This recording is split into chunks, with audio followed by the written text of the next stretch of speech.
Wow, we are at our last match of the day, which I'm so excited for because I want to go home and drink. No, I mean, the match itself is totally incredibly amazing.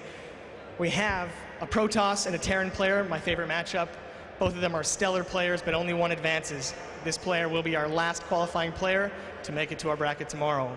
Please give a massive round of applause, all four of you, for EG JYP. And his opponent, we've already met this evening, incredible Terran player by the name of Millennium ForGG.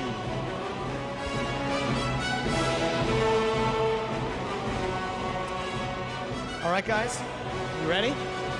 Good luck, have fun to both of you. Take your seats. And I'm gonna let, sorry. It's a habit. I bow to everyone. It has nothing to do with the fact that you're Asian, just trust me. I bow to my wife. I am gonna turn it over to Day 9 and Pig, who I'm told is a very good player from Australia. I'll see you soon. Indeedy do, Jarrett up here on the main stage. It's me and Day 9 joined by none other than Pig, one of the players who has qualified for the group stages that will be played tomorrow and on Friday. Pig, how are you doing this fine day? I'm doing amazing, man. This is a fantastic event. It is massive. Yeah, I mean, we already have pretty much all the groups, all the qualifiers for the groups done, and this is going to be the last one. It's going to be ForGG going up against JYP.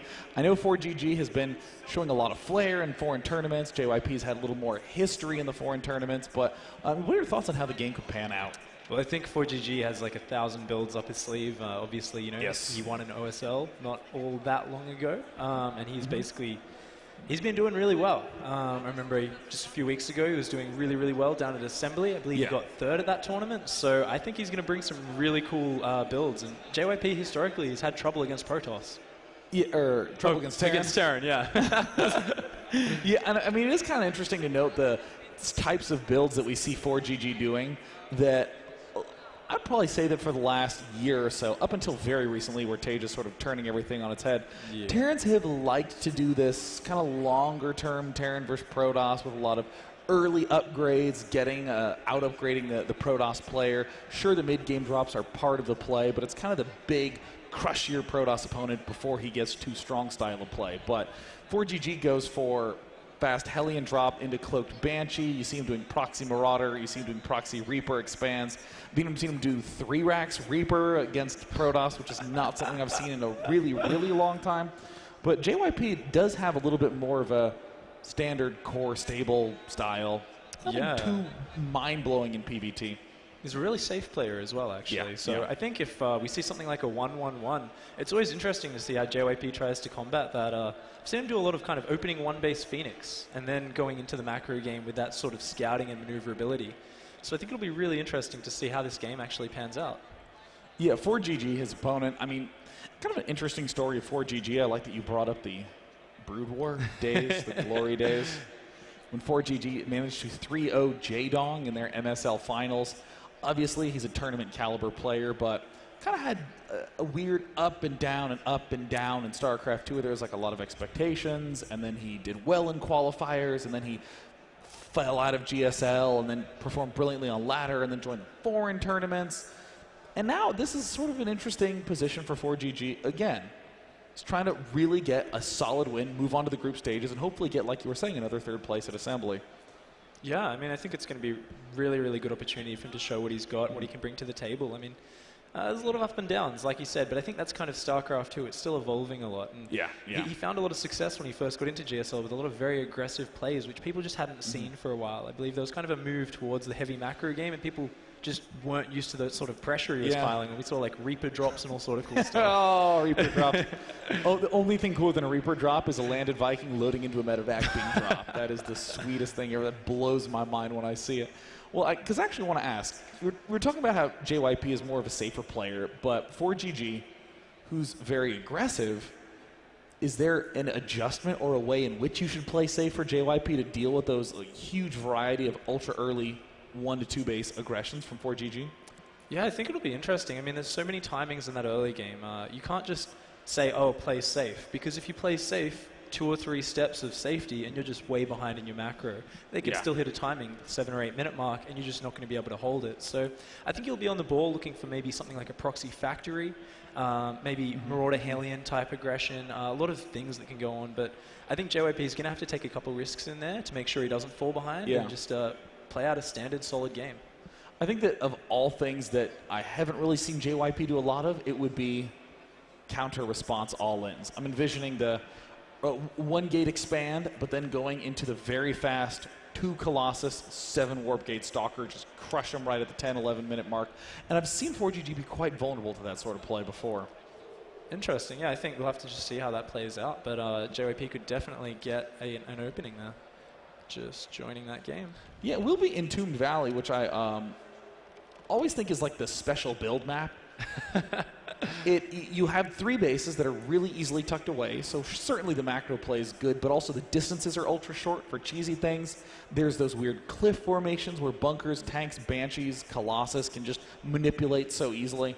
I mean, do you have your own special builds on this map specifically? Yeah, well, I think, play for the late game is a great one on Entombed Valley. But that's obviously me as a Zerg. What I find in TVP is that there's that really interesting dynamic when you get to 3 bases, the Protoss, where you've got that narrow choke point between your natural and your third. Oh, yeah. And if the Terran kind of gets up there and surprises you, he's just got this amazing concave. He can EMP you really well. So the Protoss has got to be really careful of that choke. Yeah, and I mean, even the Protoss player who's on his choke trying to work back and forth to defend his expansions, it's very easy for the Terran to just use the faster stim to get whatever is the better angle. And I've seen ForGG really enjoy ultra Marauder heavy mid games. Yeah, definitely. I mean, people are kind of steering more towards the Marine. They talk about the high DPS. They save the gas for upgrades and for getting Ghosts and Vikings. And he's just, just 5 barracks, all with Tech Lab add-ons, and exploits exactly that sort of concave. So it looks like the game now is starting. And, now that EG is sponsored by Raid Call, JYP's ID is EGJYPRC. So you have to have really deep StarCraft knowledge to not be confused. But game number 1 is now beginning in the final series of today. We already know who is qualified from all the brackets, but this is the last final one. So, in the bottom right corner, from Team Evil Geniuses, sponsored by Raid Call, the 3-letter man in the middle is JYP. And in the far opposite corner, up in the top right, from Team Millennium, is going to be ForGG. Awesome. I think it's going to be really interesting. They're on cross spawns. So I am kind of curious to see if ForGG is going to go for that mass barrack style that you talked about. I've seen him in GSL and other tournaments on this map really favor that, who needs a factory? Let's get 7 barracks and try to kill you. So it'll be interesting to see how he does progress in this game. Or he gets the factory and just uses it to float and scout. I mean, that's mind games, man. You've got to trick your opponent. I mean, it is true to note that it's so easy to fall into that trap of going, well, I have to have 3 barracks and go medevac. That has to be the way that I open every single game. And over time, you just slowly start to phase out ideas like, what if I expanded and went 7 racks Marine? ForGG hasn't taken any sort of gas, hasn't done any sort of odd placement. Same story in JYP's camp. Looks like JYP is going to be just scouting out the main now, looking around with that probe, doing a few zaps, not taking any damage on his actual life. ForGG is just going to pull the SCV and follow that around, looking pretty much standard right now. Already at this point, JYP is getting a nice SCV count. I mean, especially considering that if you look at the ForGG cam, you see that there is 0 scouting going on. So what this means is that JYP can easily see that there's all the SCVs there. None are hiding somewhere building an extra proxy barrack. So ForGG's hand is essentially face up. This will allow JYP to do things like skip his initial Zealot if he wants to avoid doing any sort of overprotected, overly safe openings. So sort of cool things that Squirtle likes to avoid quite a bit.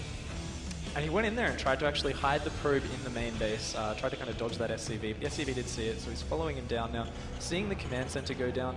And of course, the one thing that JYP is going to have to watch out for is that potential eBay block on the natural. Yeah. But he is getting that Zealot out now, so he should be able to knock that down quite quickly.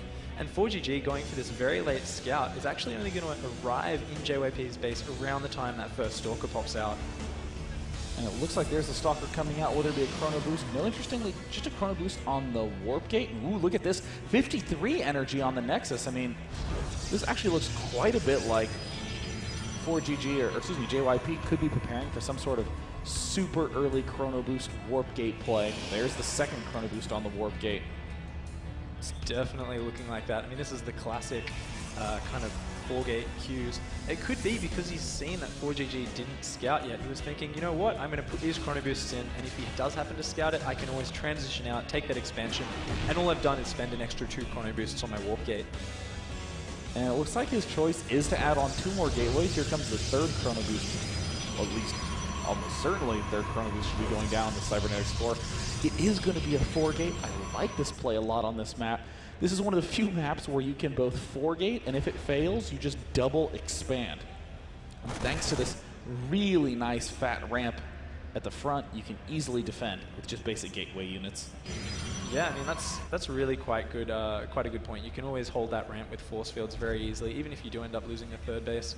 And we are going to see that, you know, ForGG, his response here, not that he's scouted it, but he's playing very safe. He's getting his second bunker quite early. He's getting another 3 barracks up, so he's going to have a very high marine count, and he hasn't got any gas geysers yet.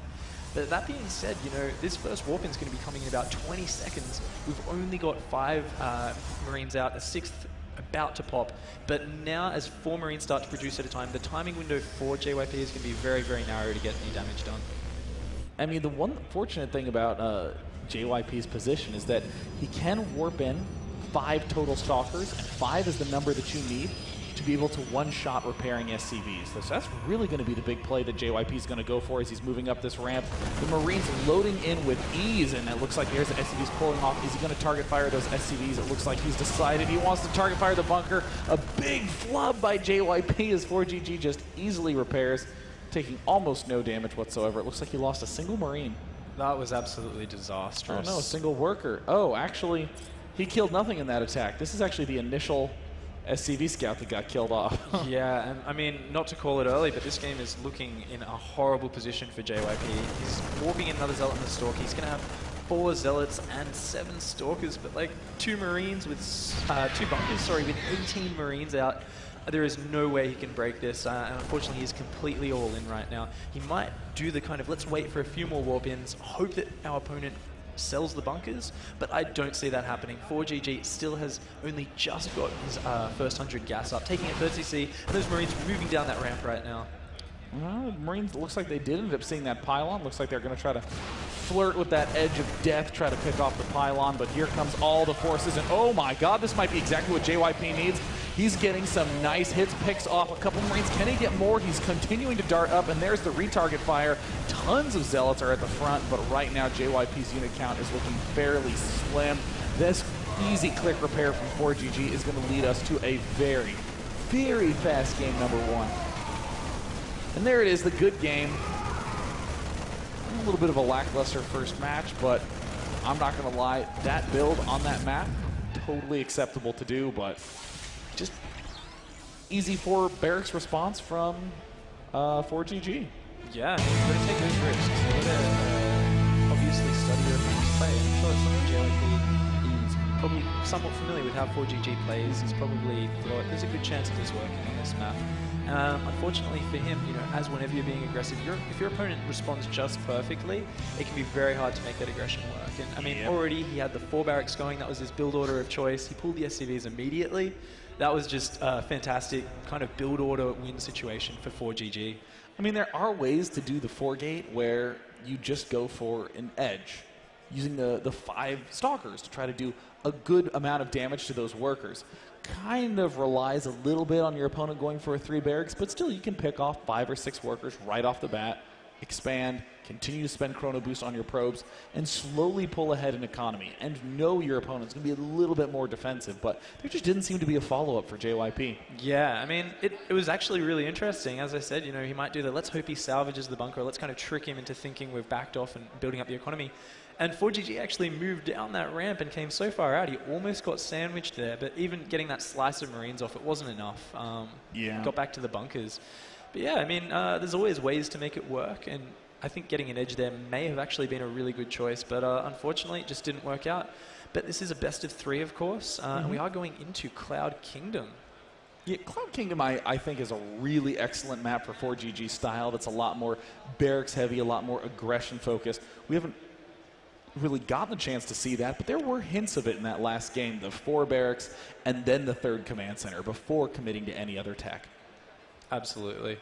And yeah, I think Cloud Kingdom's a kind of interesting map in how it plays out in TVP. It's very interesting to see how the choke points all along the high ground across the middle of the map work, and that if those rocks are still up, it can be very hard for charge lock compositions to get up and down there.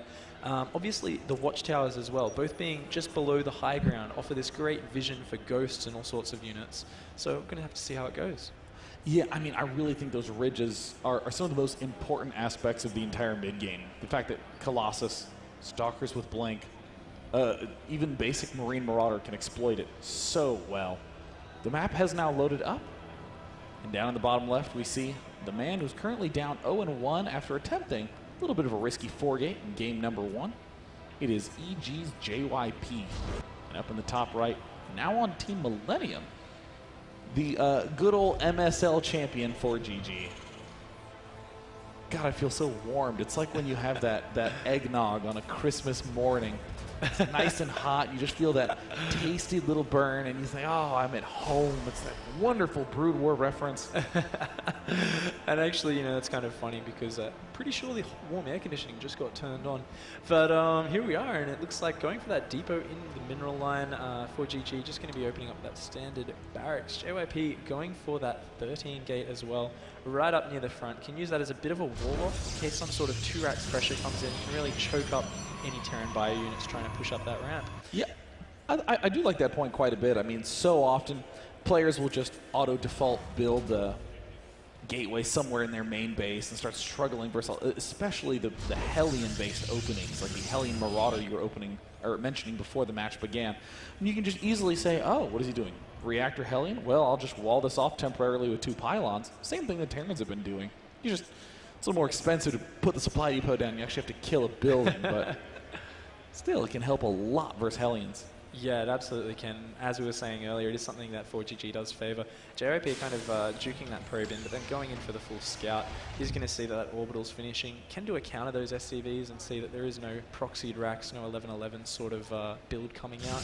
And we'll just leave with that probe to see this command center starting. So it's interesting. Already we see 4GG going for the exact same opener that he did use last game. And with a very, very similar probe scout, so SCV scout, sorry. It's going to get in there, it's going to get killed pretty quickly by that stalker, but it's already kind of saved him a bit of economy not sending it out too early on. And you know, it's kind of funny how in your average game, when you see a player who's going for this kind of timing, you just know he went 1 racks, expand, and only built 1 Marine, is not going to be building that 2nd Marine for a little bit of time, even trying to save up for that. And you kind of get this, okay, now we're going to go on to the mid-game. Unless it's 4GG. He's the one person that you see early expanding, and you're like, okay, is this guy going to be going 5 racks as a follow-up? Is he going to be just adding on another command center? Is he going tank Banshee now? I mean, there's every possibility we've seen out of 4GG. Yeah, that's actually an interesting point. Siege tanks are a unit which a lot of Terran players favor on this map. Just the nature of that cliff, overlooking the natural, having siege tanks there basically makes you safe against just about anything. Obviously that Stalker hunting down that SCV now, and it looks like JYP is also going to do pretty much the exact same build he did in the previous game. Well, looks like, yep, takes it down, but instead of doing that extra 3 or 4 total chrono boosts on that cybernetic score, he's going to instantly stop, go back to chrono boosting probes, and we'll be advancing forward again. And look at this, 4GG again just goes straight for another command center, doing the mega macro focus, but JYP, I think, is the exact build that JYP wants to be up against. He would love the opportunity to go to a long-term late-game play. Yeah, most certainly. I mean, he just played actually a grueling series against Lucifron, so that's something we didn't actually mention yet. I believe that series went for something around 2 hours. The final game involving many nukes and masses of Archons and Colossus kind of bashing heads. So JYP is going to perhaps be a bit tired, but he's also going to be very practiced in any sort of late game situation. So I think he will be very happy, but if he doesn't get the scout off early enough, he's going to perhaps be a bit delayed in his own economy. He's going for the kind of this really stock standard opener. So ForGG is going to have the chance to eke out a few extra mules, a few extra SCVs, and just get that little economic edge, which might give him the advantage. I do think that these early just stalker control plays from Protosses can often be a little bit too much of a crutch, just where you say, okay, now I'm going to control the front of his base. I'm going to lock down with the stalker. And then I'm just going to go absolutely power crazy. And I mean, ForGG excellently can exploit this by getting this 4th barracks up a little bit earlier, begin pushing out, and easily manipulate builds without even really seeing much. Especially players you know will build generally at least 3 gateways. And every time you move out with a particular amount of Marines, generally 10 to 15 at an early part of the game, just to go to this watchtower. You know the stalker is going to see it, and immediately you'll see another round of sentries get warped in very frequently. Almost never a Protoss is smart enough to delay and wait and get a little bit better read on the opponent. Yeah, absolutely. And it was actually interesting. The timing on the second bunker here and such for ForGG was actually quite risky, considering how limited his scouting information was. He didn't see anything outside his base past that original SCV scout. One of those heavy 3 warp gates where they chrono boost them and do a pressure right around the 7-minute mark could have caused a lot of damage. His second bunker didn't really finish until about 7:15. So he's kind of pushing the edges here. He's saying, JYP, I know you probably want to go into a longer game and you're not going to take too many aggressive risks at these points, so I'm going to take some risks and I'm going to get further and further ahead. I'll note ForGG could have just noted the fact, oh, well, there's no first Zealot coming. And almost always with that 7-minute attack, you would expect the first Zealot to be built. I mean, it's not always true, that statement. I mean, you basically can just still do it, but you have 1 less Zealot, so it's still quite good. But, I mean, ForGG is the sort of player to make those reasoned assumptions. Now he kills off that 1 probe, going for that 3rd. And I think immediately JYP is going to know something's up. Right now, if he's at the 9-minute mark and this is the composition he sees, very few units. I mean, almost certainly you're going to be going, oh, wait, wow, yeah, you really are going to be going for something sneaky. And oh, wow, looks like JYP is going to be going for a 2-base, 7-gate, all-in-ish kind of thing. Yeah, I mean, it's obviously there is the option to kind of transition out of it. He's still chrono boosting probes, but there's a good chance he can just go in there and see if he can kill ForGG right off the bat. He's actually being a little bit kind of dancing with peril on the map there with those stalkers being so close to those bio units with Stim about to finish. But he has pulled back now. He's got the sentries with his army, and we are going to see ForGG moving down, checking, is there a fast 3rd base in response? And when he sees that, I'm pretty sure he's going to turn around and try to get out of there, knowing he's got the economic lead. This seems so dangerous from ForGG. I mean, a lot of circumstances, you go, oh, cool, there's no expansion. And in all the other circumstances, this whole army just dies because it's out in the middle of nowhere with no medevacs. Stim now finally done along with Combat Shield. JYP does have the Observer. It spotted what that 3rd base is all about. But I actually really like this play. A single Marine went down, sacrificed itself. There's no intention of expanding. Look at how many gateways there are here. Yeah, it's working out really well, but ForGG, unfortunately, he hasn't... He's doing the modern style of Terran, where you want to burn as few scans as possible, and instead you want to use intuitive movements around the map with your units to figure out what's going on. Now, the downside of that is he's only just finding out now that, yes, there is this big army, there are Colossus in the mix, and he's going to have to swap straight into Viking production, but they're going to be very delayed.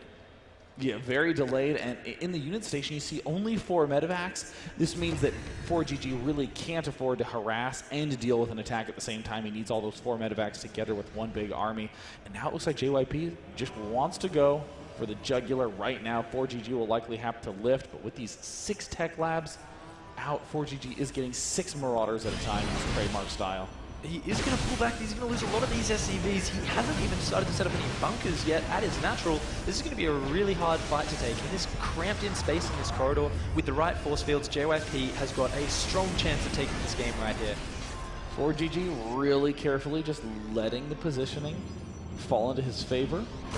The arc still does favor ForGG, and it looks like, oops, he's trying to kill off those destructible rocks to get a better concave. JYP spots it, instantly goes in for the kill. The Colossus are doing insane amounts of damage, and these Colossus are just not falling quickly at all to these Vikings. JYP's 2-base all-in is looking fantastic. 1 Viking in the air only, now 3, joined by 2 more, but, you know, they're just not going to be able to do enough damage to kill these 2 Colossi. The Stalker focusing has been fantastic, but out come the SCVs. He's losing a lot of sentries. And This is going to be a difficult spot for JYP if he loses that Colossus. It looks like it will manage to stay alive. It's gotten so many extra hits. ForGG desperately just needs that last final shot to clean it up. And at this point, the SCVs are so many are dead. JYP can even pull back from here and be okay, but he is losing a lot of sentries pulling back there. He is going to hold this ramp, though. Will he force field? And yes, it looks like ForGG does actually snipe the Colossus down, but losing his army in the process. Will he be able to hold off the Stalker follow-up? This is very, very close. All the medivacs are out of energy, but it looks like JYP is forced to turn tail and run with perfectly equal supply to his opponent.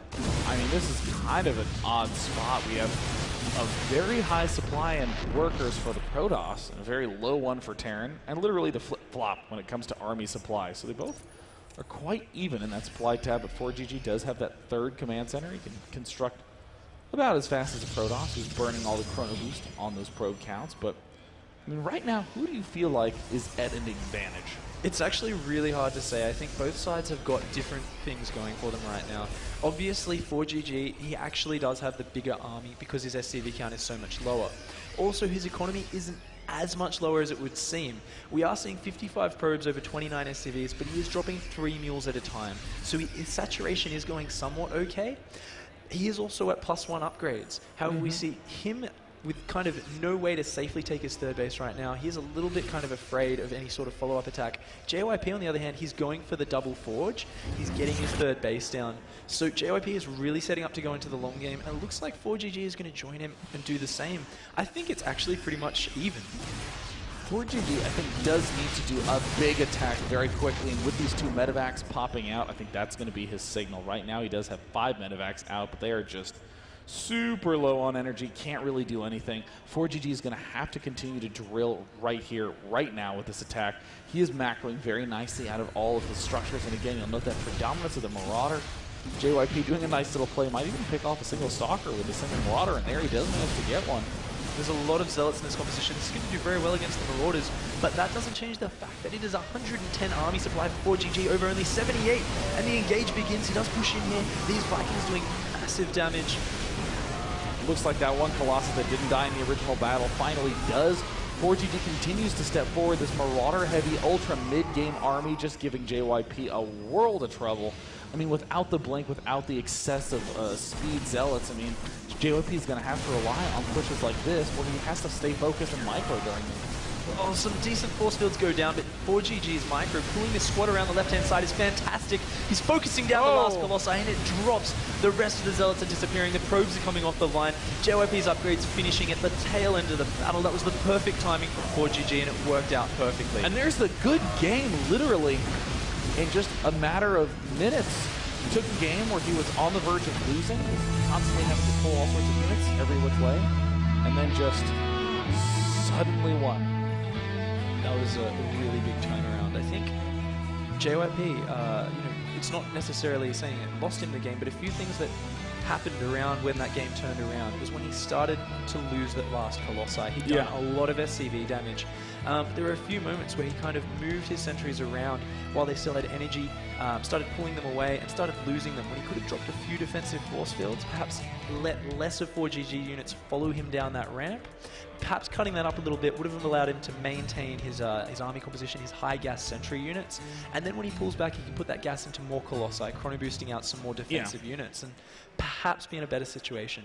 It's one of those weird spots where, for the most part, when that 2-base Colossus push happens, Terran is done in terms of building an infrastructure. Whereas Protoss sacrificed almost all infrastructure to be able to get that attack up. So you see the no forges, no upgrades, no Twilight Council, no third base. And ForGG, even though he was quite a ways behind, just re-expanded and just hit the D and A button and just built his medevacs, Marauders, and Marines, and boom, he suddenly had a much bigger army. That's pretty much how it went down, man. I mean, he had all of the reactors up, the tech labs, those mules dropping. He just he had that army supply advantage as well. You know, it's so deceptive when you see all those units getting chopped up by those Colossi, but ForGG was pulling back his units in sections, keeping alive a lot of his bio. Oh, yeah. Once those Colossus did drop down, you know, he actually had a big army advantage. So really, really well played by ForGG. I got to say, I'm very impressed. That means that in the group number 4, the 2 qualifying players are SK's MC and Millennium's ForGG. In group number 3, Puma and Nest-T are the 2 qualified players. In group number 2, MVP and Grubby are the 2 qualified players, Grubby being the only non-Korean to advance. And in group number 1, Bomber and Real. I guess I'd say in some ways surprising, but in other ways, pretty much most of the expected faces made it on to the next day. Yeah, definitely. I mean, I think one of the kind of interesting stories was definitely Targa going to the finals and then losing in a very close 2-1 to MVP.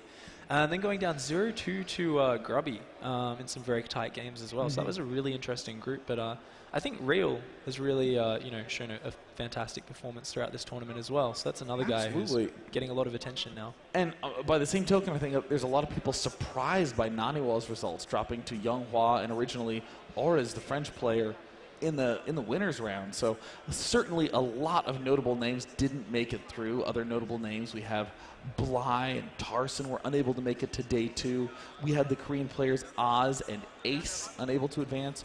Straylock, Saka didn't even really win any rounds. Lucifron, JYP, all players unable to get through the open brackets to advance to groups tomorrow. So we're going to go ahead and throw it up on the main stage to get an interview with our winner, ForGG. I'm here with Millennium ForGG, today's final qualifying player. It's been a long day, very tiring day. You had a tough move through the brackets and a lot of jet lag. How does it feel? 기분 어떤지? 일단 마지막 경기 이기게 돼서 다행이고요. 일단 빨리 가서 쉬고 싶어요. Well, first of all, he's really happy that he made it through his group, and he just want to go to his hotel and rest some. The same thing for me, man. Congratulations. I'll see you tomorrow or the day after. Thank you. And I think we're going to go back to day 9. And yeah, Pig, as they release the groups, I think, because my brain shut off about 5 minutes ago, so I'm just trying to, let's go over there. Awesome. Indeed, given the structure of how groups work, I know you were one of the original players in your group. And in each group, there are initially 4 players, but 2 more get thrown in from the qualifiers. So for instance, I'd want to ask you, Pig, who are the initial 4 players in your group? There's myself, Feast, Cass, and Violet. So as you can see, a lot of these groups are fairly stacked, right? It's one of these situations where the open bracket allows us to find out who else you have to look forward to. So let me announce that the the other 2 players in your group are MVP and Nest-T. Is Group B. You see, I didn't lie. Let's. Is Carmack trolling me right now? Oh man. Now I do want to talk a little bit about the qualification process. In each of the open bracket groups, there's someone who came into the winners and the lowers. Those players are not put into any specific pool. Once everyone's been decided, each pool randomly gets a first place and a second place player. The only restriction is that if you came from the same open bracket, you can't both be in the same group. So this ensures that there's no match fixing or no people saying, well, I'm going to throw my match, that way it can be an easy group. So Group A, that originally had Sort of, Nerchio, Inori, and DeMuslim, now has ForGG and Puma thrown into that mix. So suddenly the group that seemed a little bit Terran light is now getting a bit Terran heavy. I mean, I'd want to ask what your thoughts are on the top 3, because again, in each group, top 3 will be advancing.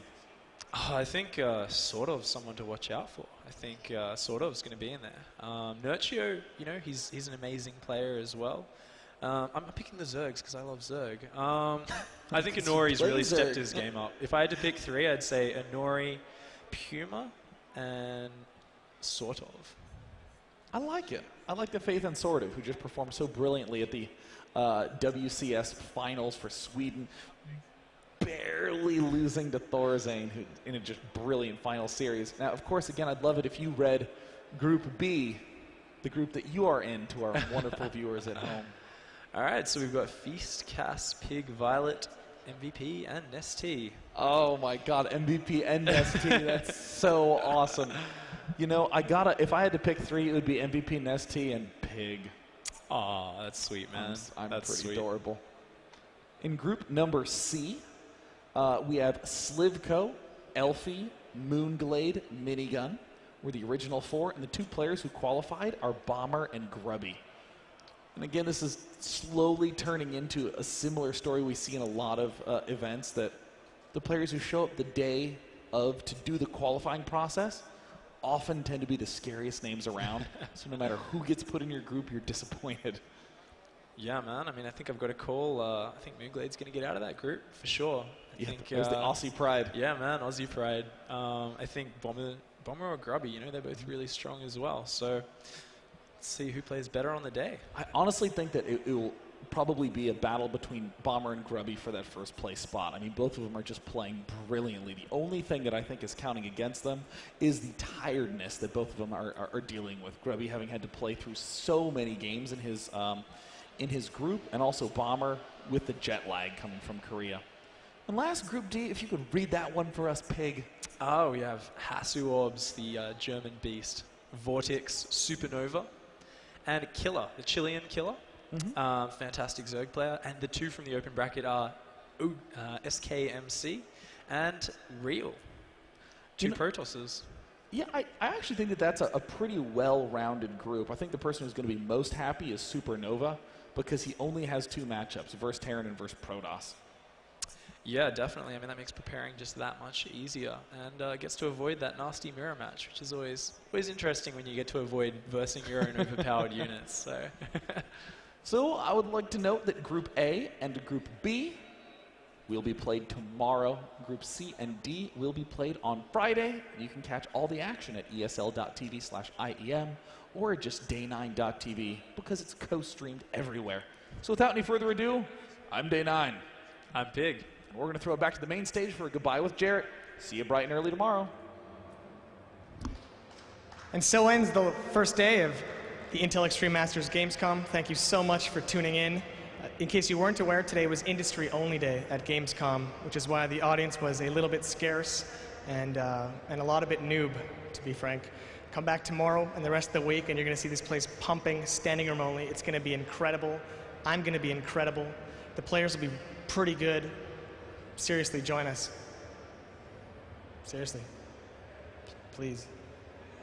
Or they won't hire me again if you...